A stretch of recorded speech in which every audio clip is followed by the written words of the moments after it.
पहली बात मैं ये निवेदन करना चाहता हूँ कि लोग मुझसे मिलने आते हैं, सबसे कुशल नहीं पूछ मिलता है। इतनी भीड़ रहती है कि किससे किससे कुशल पूछूं। बहुतों को पहचानता हूँ, तो ये कोई न सोचेगा कि साहब तो हमसे कुशले नहीं पूछे।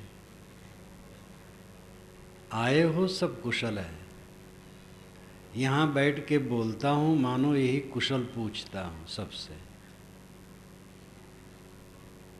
ग्रंथ आप लोग पढ़ते हैं, जब आप ग्रंथ पढ़ेंगे तब मैं मानो आपके पास बैठा आपसे कुशल ही पूछूंगा। जो कोई ग्रंथ पढ़ेगा मेरी उपस्थित तो उसको स्वाभाविक अनुभव में आएगी। मैं स्वयं जब पढ़ता हूँ किसी पुस्तक को तो उस लेखक की उपस्थित मेरे मन में हो जाती है। शरीर अभी बोल रहा है, एक दिन तो बोलना भी बंद होगा, शरीर ही नहीं रहेगा। और ऐसा भी हो सकता है शरीर तो रहे लेकिन बोल न सके। तो ये तो सब परिवर्तनशील है। इसलिए कुशल नहीं पूछे ये कोई अपने मन में भाव न रखेंगे। और बात तो आप जानते ही हैं, प्रेम से सब आए हैं और ऐसी भीड़ में रहने बसने खाने पीने की सारी व्यवस्था जैसी रहती है। और उसमें जो संत और भक्त आते हैं वो सब समझदार हैं।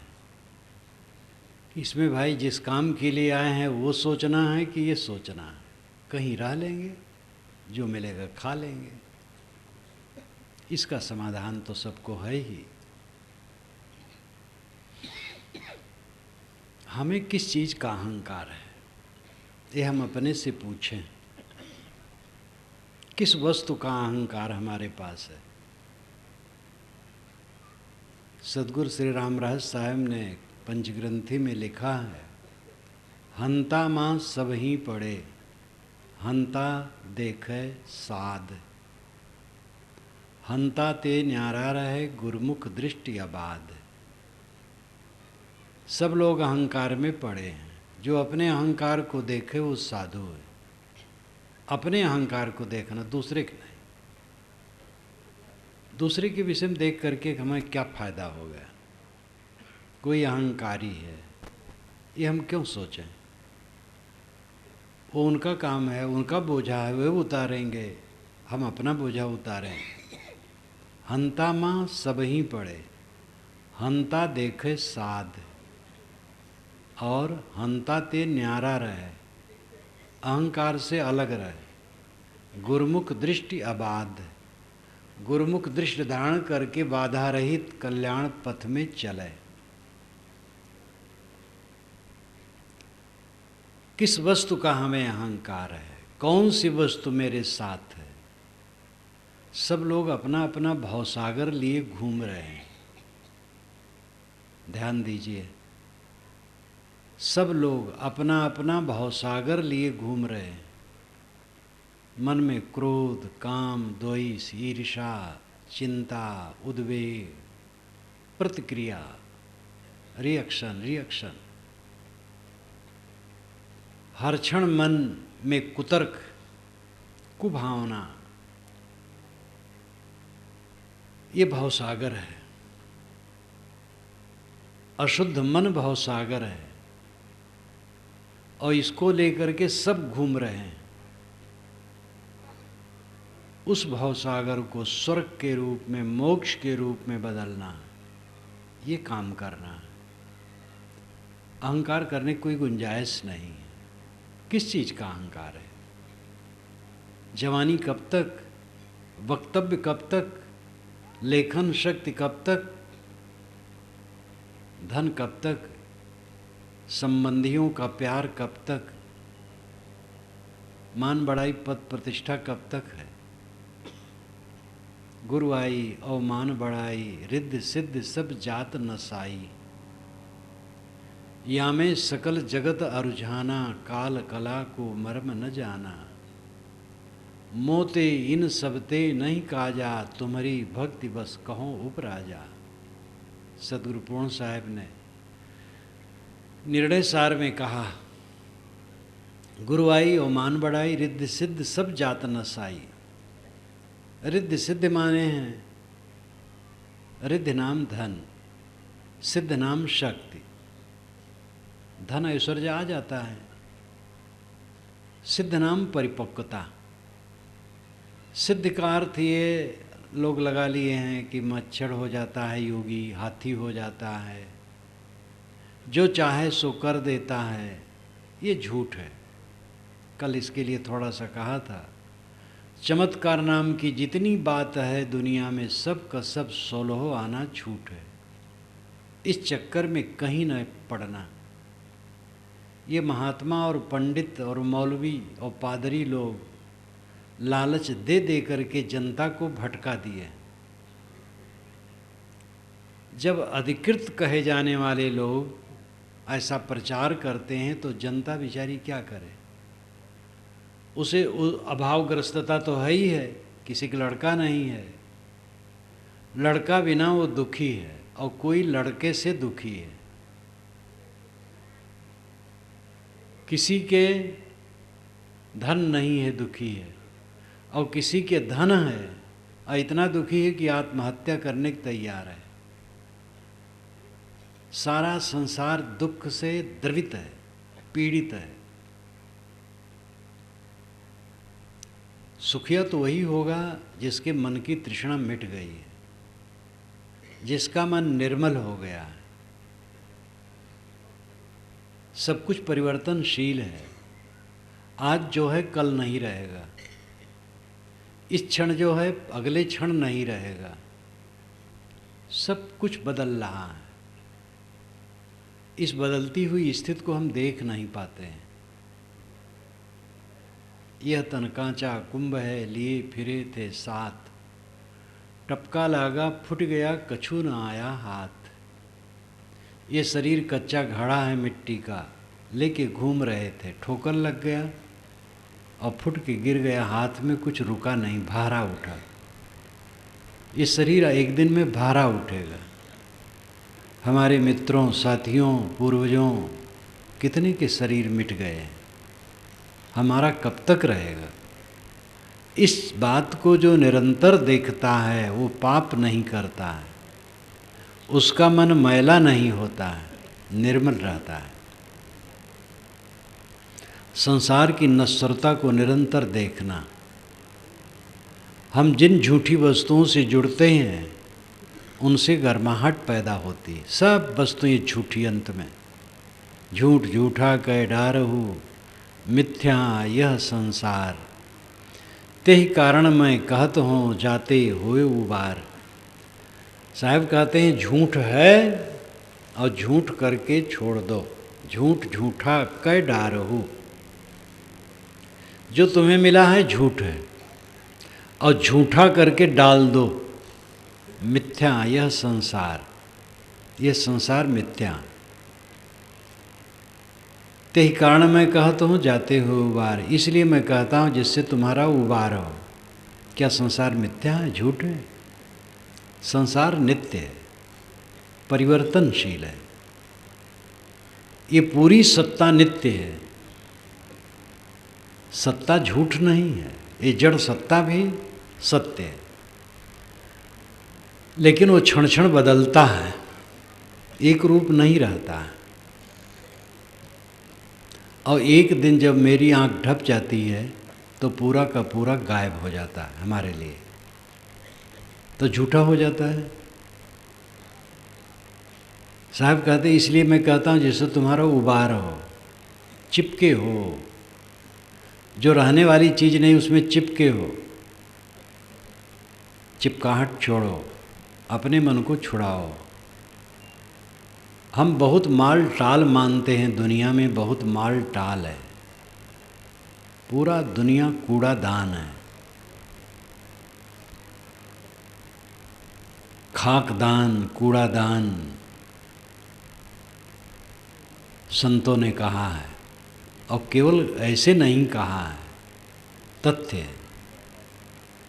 जितने प्राणी हैं उनके शरीर हाड़ मांस के ढांचे हैं। जितना धन दौलत है सब कंकर पत्थर है। जितना वन है सब काष्ठमय है। हल्ला गुल्ला कीचड़ पानी धुआं धड़क्का धूल, यही तो संसार है सब। कौन सा माल यहाँ रखा है? ये शरीर एक कूड़ा कचड़ा है। इसको चलाने के लिए कुछ कूड़े कचड़े की ज़रूरत है, लेकिन इसको कूड़े कचड़े के रूप में ही देखें। जो इसमें सोना है, हीरा है, दिव्य है, वो आत्मा है, वो आपका स्वरूप है, आपका होना है, आपका अस्तित्व है। और अपने हम हीरे को ऐसा भूले रहते हैं, दिन दिन नहीं वर्ष वर्ष सदा भूले भूले रहते हैं। ख्याल ही नहीं, उसकी समझ ही नहीं। जिनको समझ है अभ्यास नहीं करते हैं तो स्थिर नहीं रहता है विचार।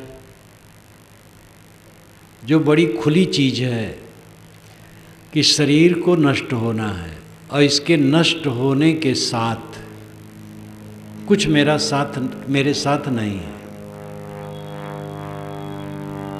इस बात को समझने में नहीं है।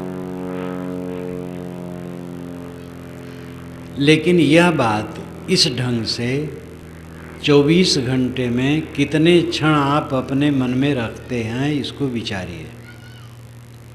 महीना महीना बीत जाता है, इसकी याद ही नहीं लोग करते हैं। जब कोई मर जाता है तब लगता है दुनिया झूठी है। राग रंग वाला युवक भी कहता है कि भैया दुनिया झूठी है, लेकिन फिर कुछ मिनट में भूल जाता है। कोई ज्ञान का ग्रंथ पढ़ा तो ख्याल आया, जो कुछ हमारा अपना माना हुआ है ये छूट जाएगा, ये सब जानते हैं। लेकिन जानकारी मात्र है, फाइल में लिखा है, फाइल पढ़ते नहीं।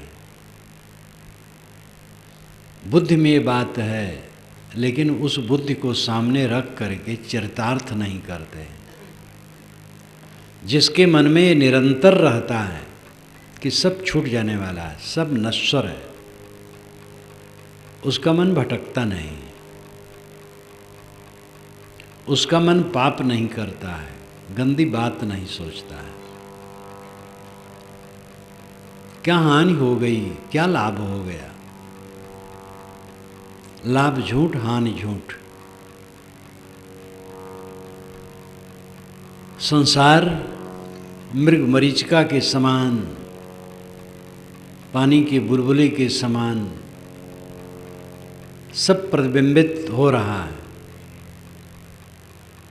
और उसमें हम अपने को जोड़ जोड़ करके पीड़ित हो रहे हैं व्यर्थ में। सब भवसागर लिए घूम रहे हैं। मन भवसागर बना है। मन में चिंता है तो भवसागर है, दुख है, पीड़ा है, अवसाद है तो भवसागर है। मन में काम क्रोध लोभ मोह विकार भरे हैं तो भवसागर है। इस भवसागर को स्वर्ग के रूप में बदलें। प्रेम, प्रेम में स्वर्ग है, अनासक्ति में मोक्ष है। प्रेम और अनासक्ति एक ही सिक्के के दो पहलू हैं, ये विरोधी नहीं। मोह विरोधी है, प्रेम नहीं। शुद्ध प्रेम की बड़ी ज़रूरत है। हम जिन लोगों के बीच में रात दिन रहते हैं उनमें शुद्ध प्रेम न होगा तो व्यवहार बड़ा कट हो जाएगा, और रहना हमारा सही नहीं रहेगा।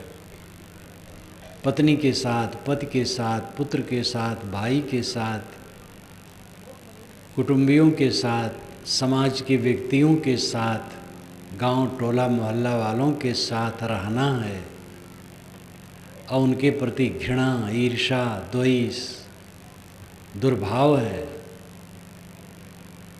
कैसे हम सुख से जी सकते हैं? प्रेम से जिए। परमात्मा अगर सगुण परमात्मा कहीं है तो ये प्राणियों का समूह है।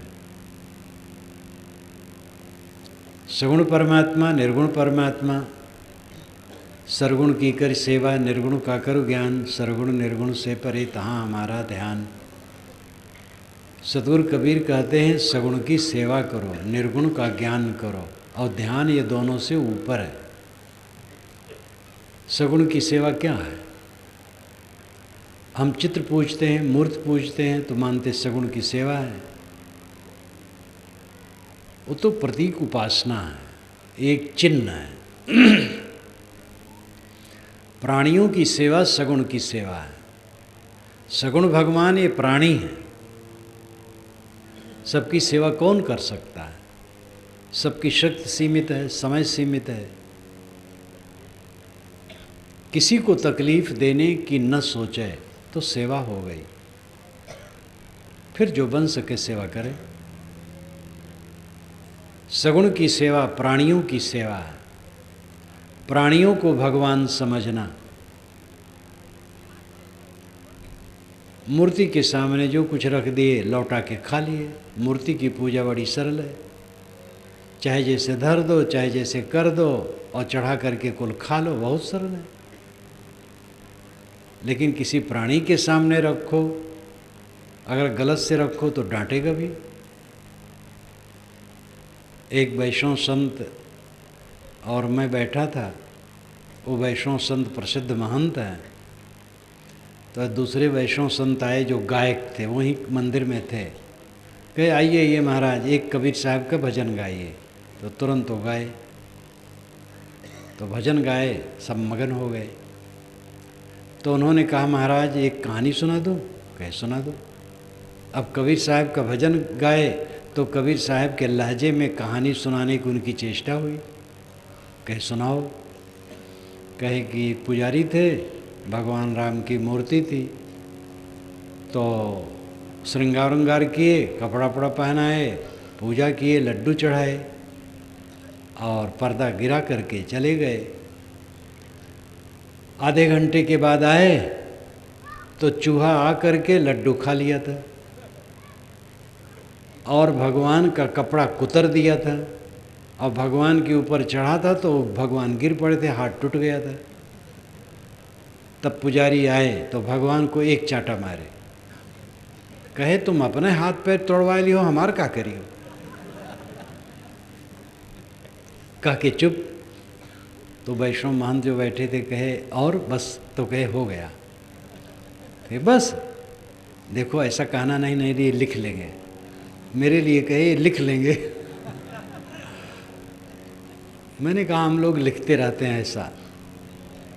तो उनके वो वैष्णव थे, लेकिन उनके मन में भी गुदगुदी हुई कबीरी भाषा में कहने की।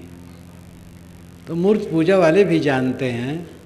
एक वैष्णव तो कहे महाराज देखो, मूर्त पूजा हम भगवान की मूर्ति छोटी सी लिए रहते हैं तो बड़ा लाभ ये होता है कि जब भोग लगाते हैं भगवान का और भगत घी नहीं लाए हैं तो कहते भाई पवित्री लाओ, भगवान का भोग लगाना है। घी को पवित्री कहते हैं। तो घी तब भगवान के लिए घी आ गया तो भगवान तो खाते नहीं, अपना खाने में मिल जाता है। तो मूर्त पूजा करना बहुत सरल है। सब चढ़ा दो और कुल खा लो। लेकिन माता पिता के सामने चढ़ाओ तो भाई अब उनका विचार, जो तुम्हें दे दे, नहीं तो खा जाए। गुरु महाराज के पास चढ़ाओ तो जो प्रसाद दे पाओगे, नहीं तो नहीं पाओगे। और अगर कहीं उल्टा पल्टा चढ़ाओगे तो डांटे जाओगे। लेकिन तो ज्ञान भी मिलेगा माता पिता गुरुजनों से ही, मूर्ति से ज्ञान नहीं मिलेगा। सगुण भगवान ये प्राणियों का समूह है।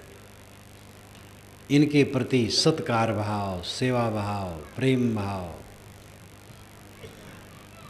खास बात है कि हम स्वार्थी हैं।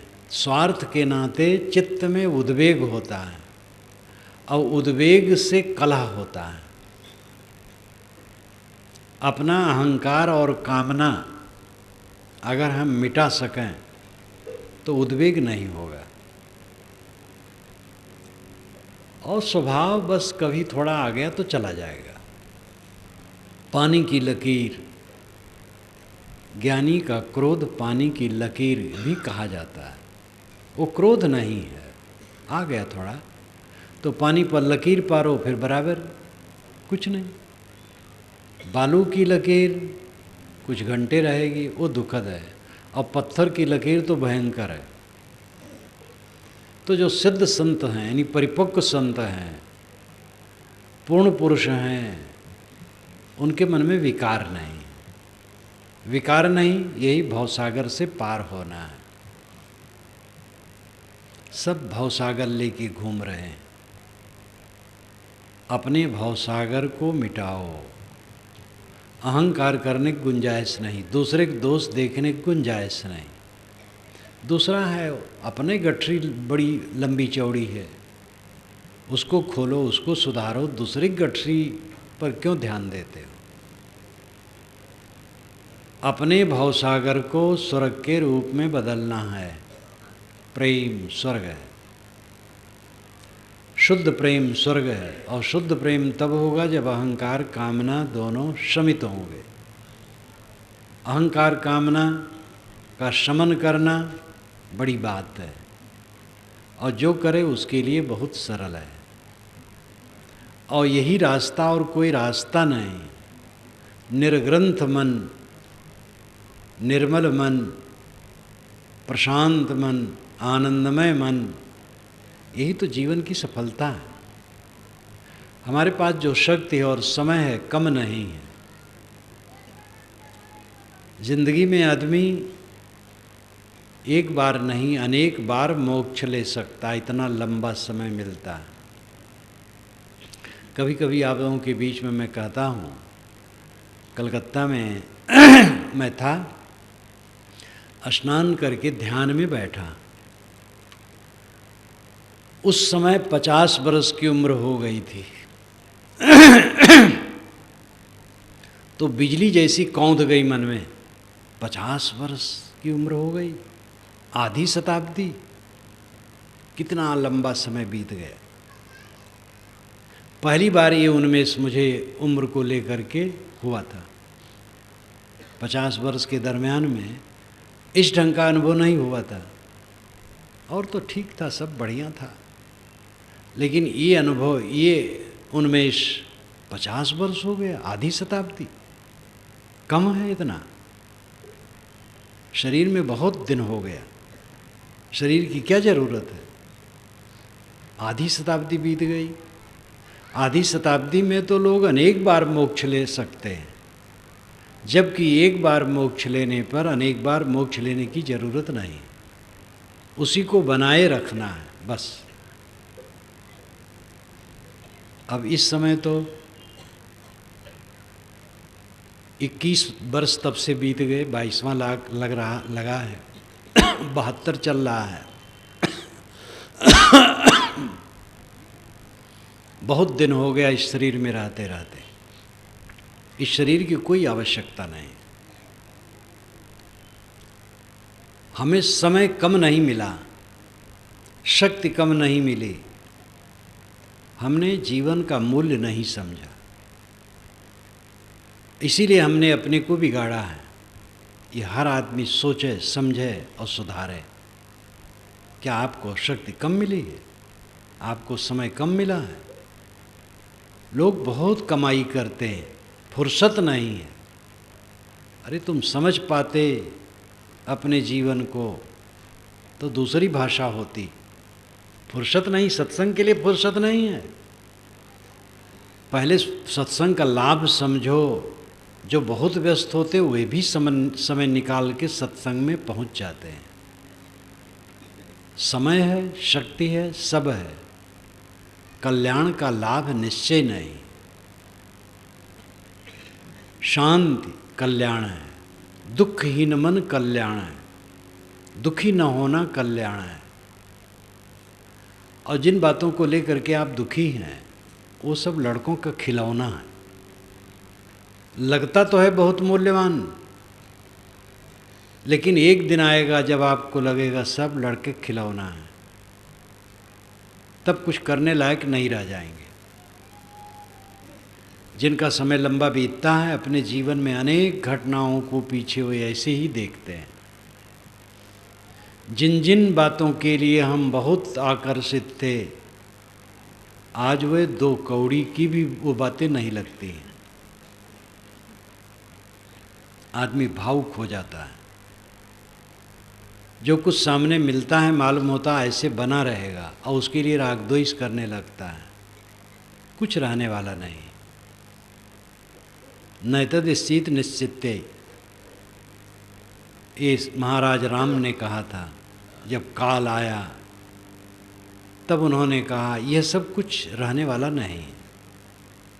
रामायण महाभारत 2 महाकाव्य हमारे भारतवर्ष के हैं, दोनों दुखांत हैं। रामायण में वाल्मीकि रामायण पढ़िए, महाराज राम अयोध्या वासियों को लेकर के सरजू में प्रवेश कर जाते हैं और उसमें लिखा है कि सांस लेने वाला एक प्राणी भी अयोध्या में नहीं रह गया।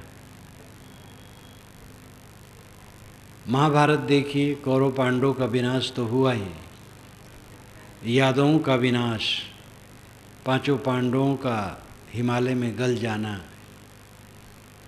परीक्षित का राज करना, परीक्षित के परिवार के वंशज के लोग गंगा में बाढ़ आने से हस्तिनापुर से नौकाओं में बाल बच्चों धन संपत्ति को रख करके कौशाम्बी आके बसाए। यहाँ से कौशाम्बी 50-60 किलोमीटर पश्चिम दक्षिण है, जमुना के उत्तरी तट पर। कौशाम्बी नगर का अवशेष कंकर पत्थर के रूप में आज भी है। बौद्धों का चिन्ह है वहाँ। तथागत बुद्ध के ज़माने में कौशाम्बी संपन्न नगरी थी, प्रयाग नहीं थी, प्रयाग की चर्चा नहीं। आश्चर्य होता है कि कौशाम्बी कैसे वो बसे। प्रयाग तो गंगा जमुना दोनों का संगम है, लेकिन कौशाम्बी बसाया। कितना परिवर्तनशील है संसार। आज कौशाम्बी कंकर पत्थर है। दोनों महाकाव्य दुखांत हैं। सबका शरीर दुखांत है। अंत में क्या होगा? बुढ़ापा, रोग, जर्जरता, मृत्युशैया और सब कुछ वीराना होना, ये दुखांत नहीं है। लेकिन जिसने मोह का त्याग कर दिया, आसक्ति को जीत लिया, वो आज ही जीवन मुक्त है और सब समय मुक्त है, कृतार्थ है। छोड़ने वाली चीज़ को तो पहले ही छोड़ देता है। शरीर को विवेक द्वारा वो पहले ही छोड़ देता है। बस यात्रा है इसलिए खाना पानी देता है, चलाता है उसको, लेकिन विवेक से छोड़ देता है। जब छूट जाए कोई परवाह नहीं। मन से छोड़ दिया, देह को छोड़ देता है मन से, फिर देह संबंधी प्राणी पदार्थ में क्या रखा है? सब छुटा छुटा, हरदम वो छुटा देखता है। जो छुटा देखता है उसका भवसागर सूख जाता है। सब भवसागर लेके घूम रहे हैं। मन में जितना कलह है वो कल्पना है, वो भवसागर का लक्षण है। मन में कल्पना और बाहर कलह। मन में प्रतिक्रिया जो होती है वो कल्पना है, और बाहर इसी प्रतिक्रिया का फल होता है जो कलह होता है। हम राग द्वेष करते, झगड़ा लड़ाई करते हैं, तू मैं करते हैं। जो संसार की वास्तविकता को देखता है उसके मन में कल्पना नहीं होती, वितर्क नहीं होता है, शांत आत्मा। बाहर अनुकूल न मिलने पर सह लेता है, प्रतिकूल मिलने पर सह लेता है, अनुकूल मिलने पर अनासक्त रहता है, और जहाँ से विवाद वहाँ से हट के रहता है। ऐसा प्रसंग पड़ गया तो सिर झुका लेता है, विवाद नहीं करता, सिर झुका लेता है। साधक वह है, पातुर चातुर वह है जो पातुर से बचा के चले। ये अवध क्षेत्र में कहावत कहते हैं। चातुर वह है जो पातुर से बचा के चले। चतुर समझदार वह है जो पतला दुर्बल मन दुर्गुणी से बचा के चले। कीचड़ में पत्थर फेंकेंगे तो वहाँ से लौट करके चींटी आएगी शरीर पर। इसलिए विवेकवान आदमी के मन में कल्पना रहती ही नहीं। कल्पना नहीं रहती तो कलह नहीं रहता है। किसी से विवाद करने की कोई गुंजाइश नहीं। सिर झुका लेना है, सह लेना है, हट जाना है, मौन रहना है, उसकी चर्चा ही नहीं करना। समय थोड़ा है, सबसे विवाद करके अपने मन को खराब करके तब साधना बनेगी। जहाँ हम विवाद किए मन उलझा, जहाँ हम किसी की बुराई देखने के चक्कर में पड़े मन उलझा, उसकी चर्चा में पड़े तो मन उलझा। इतना सुंदर समय, एक एक सेकंड मूल्यवान, उसको हम अपने दुख को दूर करने में लगाएं कि दूसरे के रागद्वेष में लगाएं? कौन समझदारी?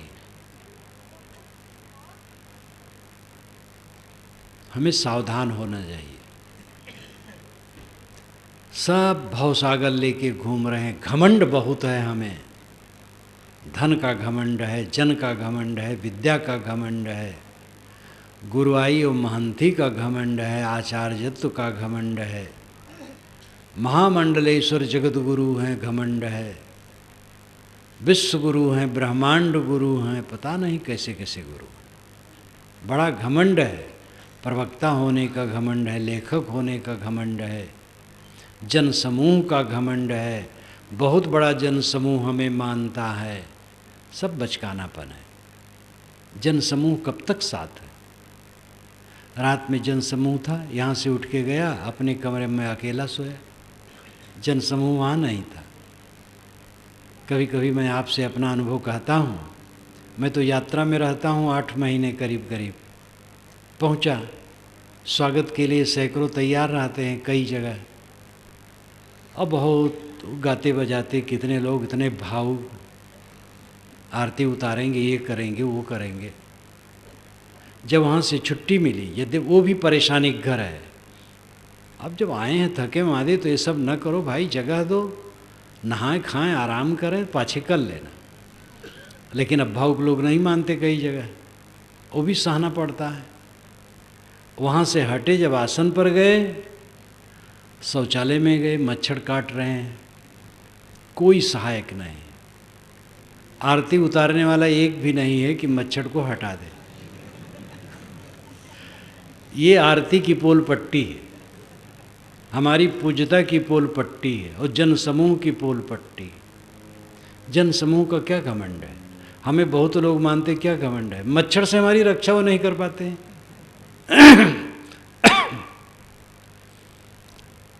और जनसमूह आया गया। आप लोगों का बहुत बहुत स्नेह है, प्रेम है। कहाँ कहाँ से आते हैं। मैं तो अपने साधुओं से कहता हूँ जो निकट हैं कि इतने लोग आते हैं, निमंत्रण हम नहीं भेज पाते हैं, जाने हैं कि अमुक तिथि है। कहाँ कहाँ से लोग यात्रा करके, खर्च करके, समय लगा कर आते हैं, और यहाँ अस्त व्यस्त जगह में पड़े रहते हैं, टाइम टू टाइम खा पी लेते हैं। ये इन लोगों की भावना कितनी प्रबल है। यहाँ मिलने का अर्थ क्या है? अनमिलता पुष्ट हो, असंगता पुष्ट हो। आप जो मिलने आए हैं, आपको मिलने का फल ये मिलना चाहिए कि आप समझें कि आप अनमिल हैं, अकेले हैं, असंग हैं।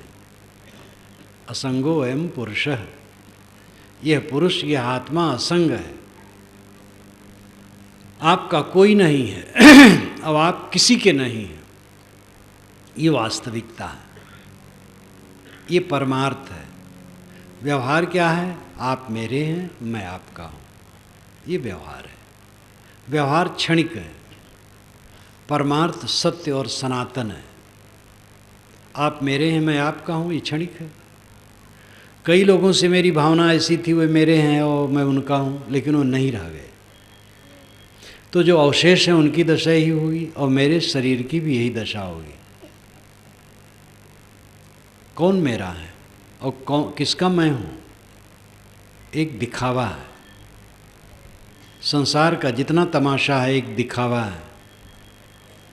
इस दिखावा को दिखावा समझना, अपनी असंगता, अनमिलता, कैवल्य की मजबूती प्राप्त करना, इस संबंध का मतलब है। जो आप लोग मिलने आए, आप लोगों को बहुत बहुत धन्यवाद। इस मिलने के फल में आप ये अनुभव करें कि आप अनमिल हैं, अकेले हैं। यहाँ से एक सीख लीजिए कि जीव का कोई नहीं है। कोई कह सकता है ये तो व्यवहार, ये बात तो ठीक नहीं है, निरस बात कोई नहीं है। सरस बात करो भैया, सब मेरे हैं। रो, घाव माऊ करो गले मिला करके। जब कोई मरे तो छाती कूटो, पीठ और मस्तक कूटो, रोते रोते जिंदगी बिताओ। गुरुजनों का उपदेश है कि हंसते हंसते जिंदगी बिताओ। प्रेम का व्यवहार सबसे करो, लेकिन किसी का संबंध किसी से स्थिर नहीं है। कहो तो है नहीं, नहीं कहा ना जाए, हाँ नाही के बीच में साहेब रहा समाए। साहब कहते हैं है कहो तो है नहीं, शरीर, परिवार, धन दौलत कहा जाता है। हमारे बाबे दादे भी रहा लेकिन नहीं रहा, तो कहाँ है? लेकिन नहीं कहते नहीं बनता है। जब तक जीवन है, खाना पीना व्यवहार बरतना पड़ता है। नहीं कहते भी नहीं बनता है। तो हाँ नाही के बीच में साहेब रहा समाए। सदगुरु कबीर कहते हैं कि ज्ञानी हाँ नाही के बीच में रहता है भी और नहीं भी, साहेब रहा समाए। साहेब, कबीर साहब साहेब शब्द कहते हैं। एक पंडित जी मुझसे कहे कि महाराज आप लोग साहेब क्यों कहते हैं, ये तो विदेशी भाषा है। तो मैंने कहा विदेशी स्वदेशी भाषा सबका आदर होना चाहिए। कहने आपको महाराज कहना चाहिए, साहेब नहीं कहना चाहिए। मैंने कहा रामचरितमानस से आप साहेब निकाल दें पहले, तब फिर हम लोग भी सोचें कि रामचरितमानस में साहेब कहाँ है। मैंने कहा तो आप पंडित होकर के रामचरितमानस आज तक नहीं पढ़े? प्रभु तरुतर कपिडार पर तेकी आप समान, तुलसी कहून राम सम साहेब सील निदान। गई बहोरी गरीब निवाजू, सरल सबल साहिब रघुराजू। सेवक कर पद नयन सो मुख सो साहिब होए, तुलसी प्रीत की रीत लख सुकब सराहई सोए।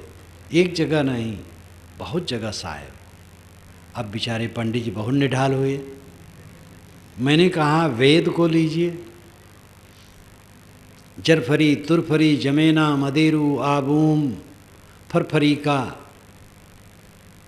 खरमज्रा, अनेक शब्द ऐसे हैं जो भारतीय भाषा के नहीं, ये बेबीलोन भाषा के हैं। आज का जो इराक कहलाता है। बीजक की वेद क्या कहते हैं कि भूमिका में मैंने इसको लिखा है और यथास्थान भी लिखा है।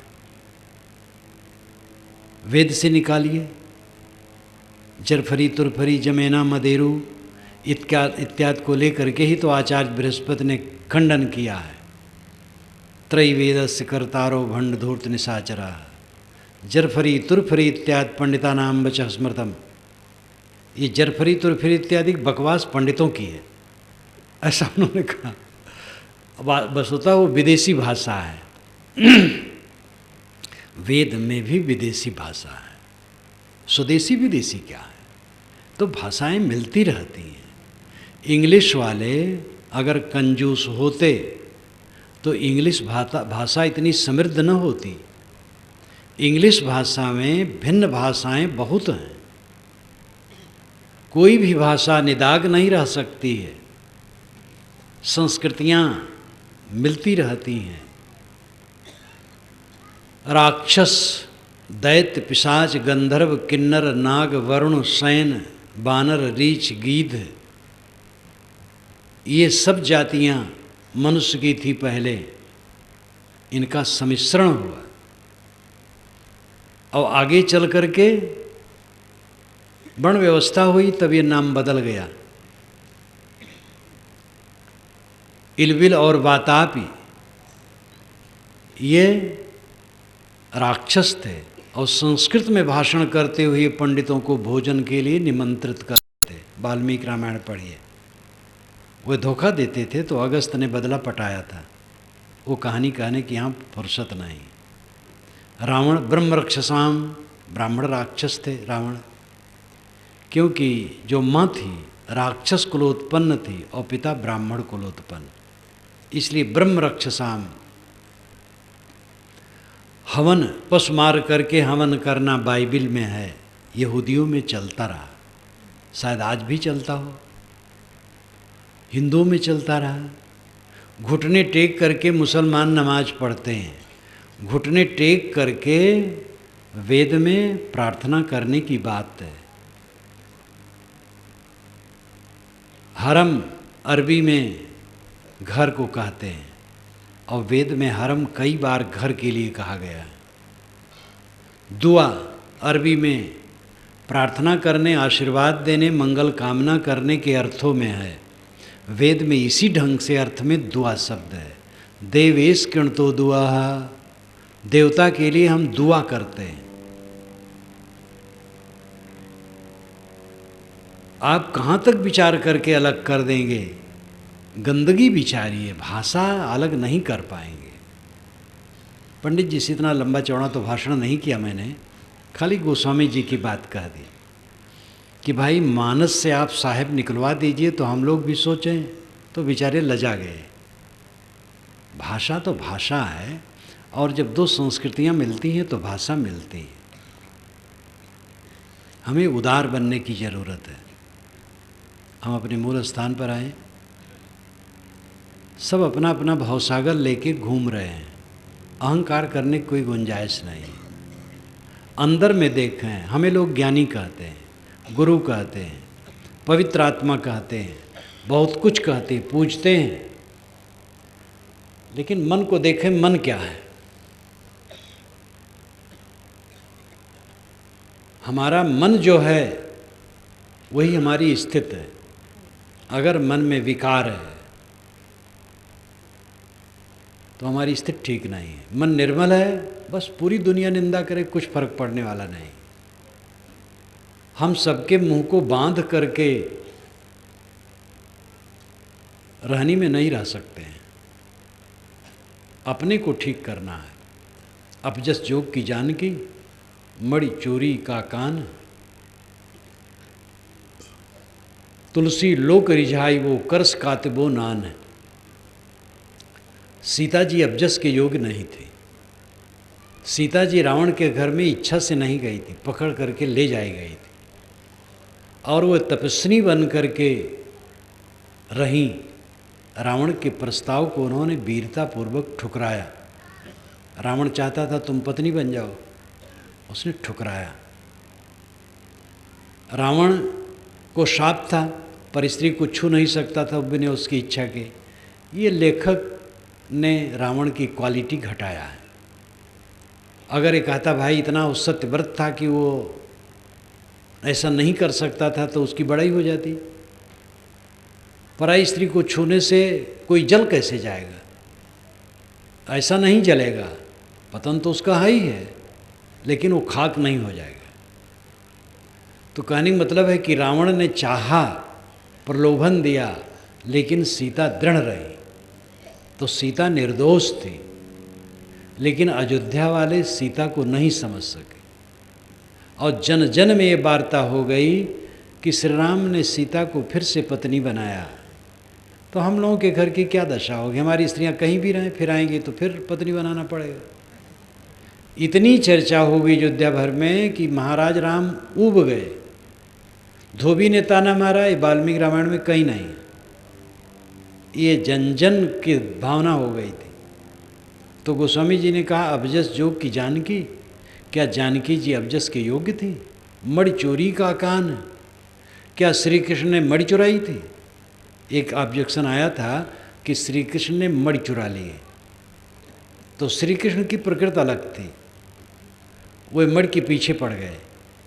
तो जहाँ से मणि थी वहाँ से उपलब्ध करवाई, तो निंदा करने वाले लज्जित हुए। महाराज राम ऐसे नहीं थे, वो संकोची बहुत थे।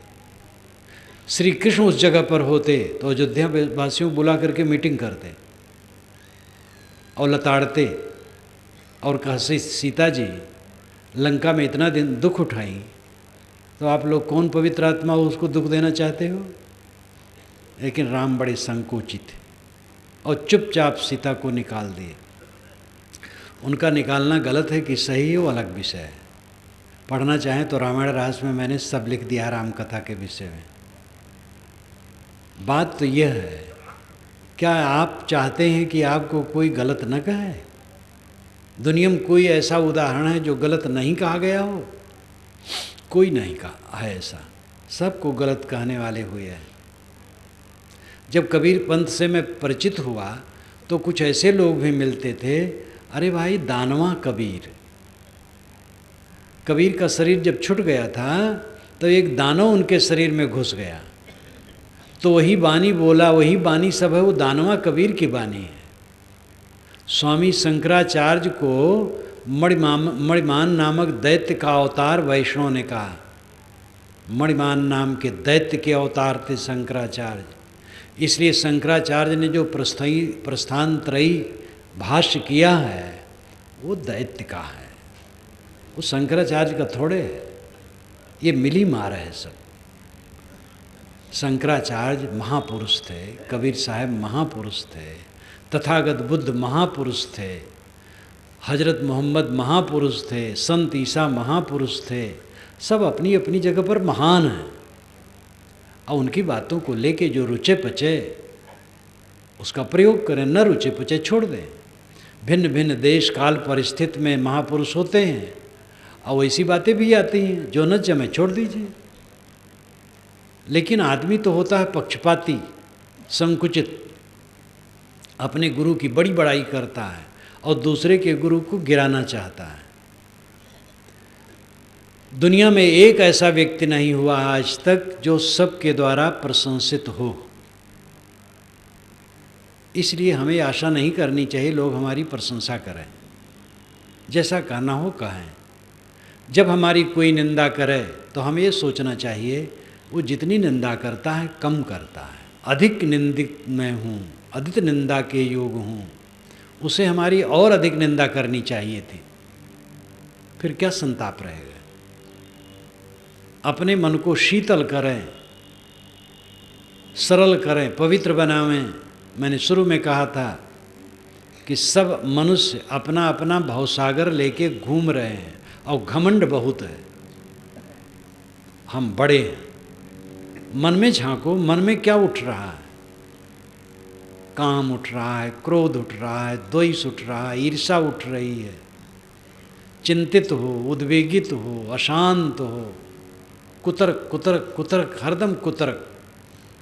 आदमी प्रतिक्रियाओं से निरंतर भरा रहता है। रास्ते चल रहे हैं, उधर से कोई साइकिल से फर से निकला, हमारे मन में प्रतिक्रिया। देखो कितने अहंकारी लोग होते हैं, एकदम दूसरे को ध्यान नहीं देते हैं। तनिक तनिक बात में प्रतिक्रिया, हर बात में प्रतिक्रिया। प्रतिक्रिया के नरक में आदमी डूबा रहता है। इसको देखें, हम कितने क्षण स्वर्ग में रहते हैं। शय्या आसनस्थो पथ प्रजन वा स्वस्थ पर क्षीण वितर्क जाल संसार वीक्षय में क्षमाण स्यात् नित्य मुक्तो अमृत भोग भागी। ये व्यास ने योग दर्शन के भाष्य में कहीं से उद्धृत किया है और उनके भाष्य से मैंने अपने भाष्य में उद्धृत किया है। योग दर्शन के भाष्य में बहुत बढ़िया मंत्र है। शय्या आसन अस्थो अथ पथ ब्रजन व स्वस्थ पर क्षीण वितर्क जाल संसार वीक्षय में क्षमाण स्यात् नित्य मुक्तो अमृत भोग भागी। शय्या पर लेटा हो, आसन पर कुर्सी पर बैठा हो। शय्या आसन अस्थो अथ पथ ब्रजन, वाह, अथवा रास्ता में चलता हो स्वस्थ, स्वस्थ हो। स्वस्थ में दो पद है, स्व और अस्थ। स्वनाम खुद, अस्तनाम स्थित, अपने में स्थित, अपने आत्मा में शांत, कोई कुतर्क नहीं, कोई कुवासना नहीं, अपने आप में शीतल, महाशीतल। शय्या आसन अस्तोत पथव्रजन व स्वस्थ, चाहे लेटा हो, चाहे बैठा हो, चाहे रास्ते में चलता हो, स्वस्थ हो। परिक्षीण वितर्क जाल, वितर्क जाल परिक्षीण हो। वितर्क जाल मन का कुतर्क, पत्नी के लिए, पति के लिए, बच्चे के लिए, भाई के लिए, गुरु के लिए, शिष्य के लिए, गुरु भाई के लिए, पड़ोसी के लिए, अमुक के लिए, दूसरे की बुराई बुराई बुराई, मन में हरदम बुराई, ये कुतर्क, यही वितर्क है। परिक्षीण वितर्क जाला, जिसके चित्त का वितर्क जाल परिक्षीण हो गया, क्षीण नाम नाश, परिविशेषण है, परिसमग्रता को कहते हैं। पूरा का पूरा वितर्क जाल जिसका क्षीण हो गया, जिसका मल एकदम मन मक्खन हरदम बना रहता है। संसार वीक्षयम ईक्षमाण, संसार वीक्षयम ईक्षमाण, ईक्षण कहते हैं देखने को, और ईक्षमाणा का अर्थ होता है देखता हुआ। संसार बीज क्या है? मोह। मोह संसार बीज है। हम क्यों भटकते हैं? मोह बस। मोह को काट दें, मोह की जड़ उखाड़ के फेंक दें, भटकना बंद। ये जल्दी से नहीं उखड़ता है, इसकी एक एक रेशे को काटना पड़ता है। पहले खोदे, खोद करके जो जड़ है उसमें जो पतले पतले रेशे हैं पहले काटे, तो जो बड़े बड़े हैं उसमें बड़ी बड़ी जड़ें उसको काटे, काटते काटते काटते तब कहीं मूल में पहुंच के उखाड़ के फेंक दे। धीरे धीरे होता है, लग जाए तो होता है पक्का। ये केवल झूठा आदर्श नहीं, वास्तविकता है। संसार बीज मोह है, और इसको क्षयम ईक्षमाण, क्षय की दृष्टि से निरंतर देखता रहे, कहीं लगाव न करे। अनुकूल लोग मिलते हैं, मोह होने की संभावना है। घर द्वार छोड़ आए, चेले में मोह कर लिए तो फिर घर पहुंच गए। चेले हैं, ठीक हैं, शिष्य हैं, प्रिय हैं, उनका हित सोच लो, हित का काम कर दो, लेकिन अपने को बांध करके नहीं। हम किसी के हित करने के ठेकेदार नहीं, जिनको हित करना होगा करेंगे। हमारे पास कोई आया, सहयोग करना चाहिए, अगर करते हैं तो, नहीं करते हैं तो न करें, अपने काम में रहें। एक रूप गुरु साधु का, दूजा काल को फन, अशरण शरण दयाल गुरु साधु सदा स्वच्छन। ये श्री रामराज साहब ने पंचग्रंथी में कहा। एक रूप गुरु साधु का, गुरु और साधु का एक रूप है। जो हमारे लिए गुरु है किसी के लिए साधु है, जो हमारे लिए साधु है किसी के लिए गुरु है। जो हमें बोध दिया, रास्ता दिखाया, और जिसके संरक्षण में हमारा कल्याण चल रहा है, वो हमारा सद्गुरु है। दूसरे सब संत हैं, वे सहायक हैं। लेकिन उन संतों में कोई किसी का सद्गुरु हो सकता है, तो इसलिए एक रूप गुरु साधु का, दूजा काल को फंद। गुरु साधु को छोड़ करके सतपथ बताने वाला कोई नहीं है।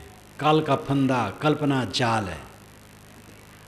गुरु साधु में फर्क कुछ है तो ये है, अशरण शरण दयाल गुरु साधु सदा स्वच्छंद। सदगुरु अशरण को शरण देते हैं और साधु सदा स्वच्छंद रहते हैं, ये भेद है। अशरण शरण दयालु गुरु, गुरु दयालु होते हैं, अशरण को शरण देते हैं, वह झंझट मोल लेते हैं। दूसरे के दुख को दूर करने के लिए झंझट मोल लेते हैं, लेकिन वे पूर्ण मुक्त हैं, तो उनको बंधन नहीं होता है। वो निर्लेप रहते हैं, अनासक्त रहते हैं, और दूसरे के दुख दूर करते हैं। और साधु सदा स्वच्छंद, साधु सदा स्वच्छंद रहती, झंझट में नहीं बढ़ते। किसी की दीक्षा दो, चेला बनाओ, साथ में रखो, उसको निभाओ, ये झंझट में नहीं पड़ते, कुछ नहीं, स्वच्छंद। लेकिन सदगुरु अशरण को शरण देते हैं। सद्गुरु बनना बहुत गलत है। अपने को सेवक मानना चाहिए। विवेकवान सदैव अपने को सेवक मानता है, कभी अपने को सद्गुरु नहीं मानता। अपने को बचा करके संसार का काम करने वाला मुक्त रह सकता है। भावुक बन जाएगा जगत के उद्धार में। आज तक कोई जगत का उद्धार कर पाया? हजारों खिज्र पैदा कर चुकी है नस्ल आदम ने, ये सब तस्लीम, लेकिन आदमी अब तक भटकता है। ये फिराक गोरखपुरी, रखपत साहब फिराक गोरखपुर के, जिनका प्रयाग विश्वविद्यालय कार्यक्षेत्र था। 15-20 वर्ष हो गए शरीर छुटे, शायद 20 ना हुआ हो। उर्दू के बहुत बड़े कवि थे, इंग्लिश के बहुत बड़े पंडित थे, हिंदी संस्कृत, उनकी ये वाणी है। हजारों खिज्र पैदा कर चुकी है नस्ल आदम ने, आदम की नस्ल ने, मनुष्य की वंश परंपरा ने हजारों खिज्र, हजारों उपदेष्टा पैदा कर दिया। ये सब तस्लीम, ये सब स्वीकारता हूँ, लेकिन आदमी अब तक भटकता है। आदमी आज भी भटक रहा है। भटकने मतलब क्या है? दुखी रहना। दुखी इसलिए क्योंकि दोषी है, और दोषी होना भटकना है। जो दोषी नहीं होगा वो दुखी नहीं होगा। अगर क्षण मात्र दुखी है तो क्षण मात्र के लिए दोष से हम प्रभावित हो गए हैं। संसार बीज क्षय में क्षमाणा, संसार बीज मोह है, उसको क्षय की दृष्टि से देखता हुआ सात नित्य मुक्तो अमृत भोग भागी, वो नित्य मुक्त है, अमृत भोग भागी है।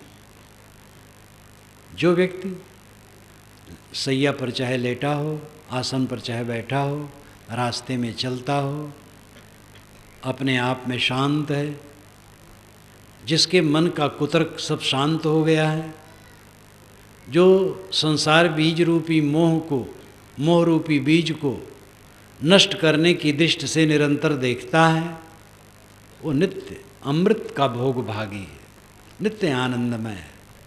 कितना सरल काम है। न पैसा लगना है, न जात की जरूरत है। इसमें जात की जरूरत नहीं है। यद्यप ज्ञानियों ने कह डाला कि ब्राह्मण ही उस ब्रह्म ज्ञान में पहुंच सकता है, वो धोखा है, गलत है। ब्रह्म ज्ञान की परिभाषा अच्छी नहीं है। ब्रह्म सबका स्वरूप है, ब्रह्म नाम महान, आत्मा महान है। तो इसमें जात पात क्या है? जात तो एक है। जाति वर्ण की जरूरत नहीं, विद्या की जरूरत नहीं, पढ़ाई लिखाई की जरूरत इसमें ज़्यादा नहीं है, धन की ज़्यादा जरूरत नहीं है, खाने पीने की जरूरत है, धनी होने की जरूरत नहीं है, महंत होने की जरूरत नहीं, गुरु होने की जरूरत नहीं, आचार्य होने की जरूरत नहीं, मंडलेश्वर होने की जरूरत नहीं, जगत गुरु होने की जरूरत नहीं। जरूरत है किसी बोधवान सदगुरु की शरण, और उससे प्रेरणा लेकर के अपने कल्याण के लिए डट पड़ना, अब अपने मन के मैल को निरंतर धोने के लिए तैयार रहना। केवल अपने को देखना, केवल आत्मोद्धार के लिए परिश्रम करना, ये बहुत सहज, बहुत सरल है। आपको जीवन यात्रा में जो चीज़ें हैं सब मिल रही। प्रकृति भोजन का भंडार है। ये प्रकृति का भोजन कभी घटने वाला नहीं है। उपयोगी वस्तुओं में कभी कमी नहीं आएगी। क्यों रोते हैं? कल भी खाने को मिलेगा। जो मर गया मर गया, मरने दो। अपने शरीर मरना है, क्यों रोते हो? ये संसार तो हलचल की जगह है। सबके साथ सुंदर बर्ताव करो, मेहनती रहो, आलसी कोई न रहो, साधु गृहस्थ श्रमिक रहो, श्रम करो, और जो मिले संतुष्ट रहो उसमें। अपने आत्मा की उद्धार का काम करो। वही नहीं हो रहा है, यही गलत है। खाते हैं, पीते हैं, घर में रहते हैं, रुपया पैसा है, और बहुत लोगों के पास तो बहुत कुछ चीज़ें हैं, लेकिन आत्मा के उद्धार का काम नहीं है। इसलिए सब अपने को धोखे में डाल रहे हैं। मैंने आपसे शुरू में कहा था कि सब लोग भवसागर लेके अपना अपना घूम रहे हैं, और घोर घमंड है, हम बहुत बड़े हैं। क्या पढ़े? मन को देखें, मन की क्या दशा है। और मन जब निर्मल है तो घमंड तो वहाँ रह ही नहीं जाएगा। हम अपने मन को निरंतर निर्मल करें, धोएं, साफ करें, भवसागर को सुखाएं और इसी जीवन में स्वर्ग और मोक्ष प्राप्त करें।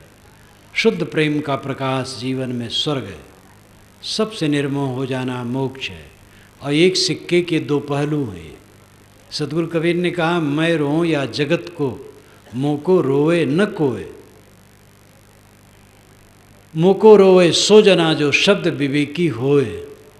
कबीर साहब दुनिया भर से निर्मोह थे। उन्होंने कहा, काहीं कबीर ते उबरे जाहि न मोह समाए। महानिर्मोह थे कबीर साहब, लेकिन वो कहते मैं रोऊं या जगत को, तो जगत के लिए प्रेम है। मोही आदमी कहेगा मैं रोऊं पत्नी को, मैं रोऊं बच्चे को, जगत भर को कौन रोता है? जो सबसे निर्मोही होता है। तो निर्मोहता और प्रेम, ये दोनों एक सिक्के के दो पहलू हैं। शुद्ध प्रेम में स्वर्ग है, निर्मोहता में मोक्ष है। अपने भवसागर, अपने नरक में मन को हमें स्वर्ग और मोक्ष में बदलना चाहिए। इन्हीं